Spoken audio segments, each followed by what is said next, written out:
Mike Neal alongside my co-anchor Ben Landis with the ECD Evening News. This evening's first story takes place in a little place called Lake Placid, New York. A little place where miracles happen. Ben? Thank you, Mike. So, as most of you may know, the Lake Placid tournament is going on this week, featuring tough competition in the U19, U18, and U16 division.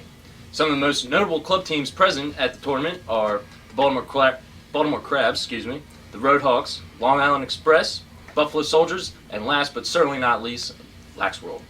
For more coverage on the tournament, make sure you check out Inside Lacrosse and IL Gear. They have full coverage of the tournament, so make sure you check out their Instagram feeds, Twitter, as well as their websites. Back to you, Mike.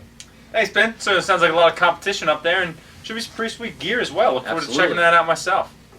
Speaking of gear, our next topic of discussion tonight is the Epic Lacrosse Gen 4 shafts. Epic Lacrosse just released their Generation 4 shafts alongside with a newly designed website. It looks really awesome. I checked it out today.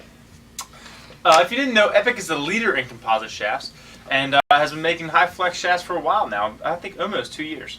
For more information on Epic shafts, make sure you stay tuned to our YouTube channel, as well as Gray will be reviewing Epic shafts along with a lot of other composite shafts that are currently on the market today. Should be pretty exciting. And I heard a big story out of Maryland right now that they had the #1 recruiting class. Would you tell us more about that, Ben? They sure did. So Inside Lacrosse this past week did name Maryland's recruiting class as the top recruiting class in the nation.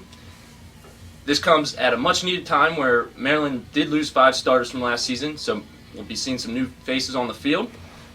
Maryland pulled from all over the country. They pulled 4 from Maryland, 3 from New York, 2 from Pennsylvania, and then lastly they did pull 1 from California, Virginia, New Jersey, Indiana, and Texas. So make sure you look for some new faces on the Maryland highlight reel this year. Thank you, Mike. Really sounds like they're recruiting from all around the country this year. It's pretty exciting. They sure are. Now we'll go to everyone's favorite segment, to Ryan with the Gear Clip. Ryan?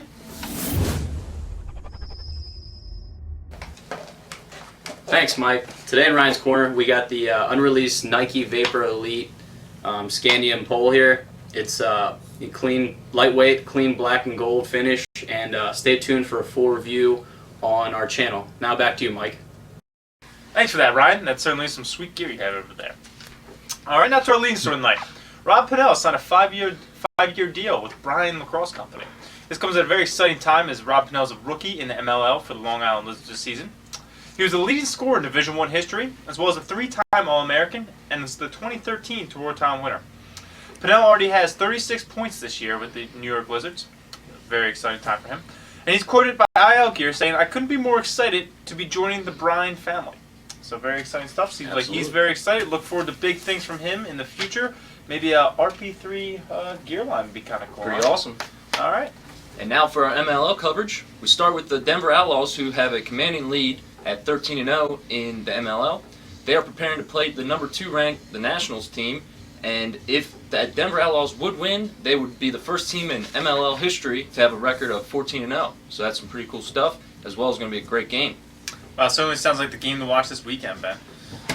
So now that brings us to our MLL standings. So as Ben may mentioned, we have the Outlaws and Nationals at #1 and #2. Coming in third are the Bayhawks at 8-5. The Charlotte Hounds at 7-6, and we've got the Cannons and Rattlers both at 5-8, Lizards at 3-10, and the Machine at an unfortunate 2-11. Not so good that's a tough this one. season. That's a tough season. We've all been there, haven't we? All been there. Well, thanks guys for tuning in to this weekly edition of the ECD News. For all of us here at East Coast Dies, I want to thank you and have a good one.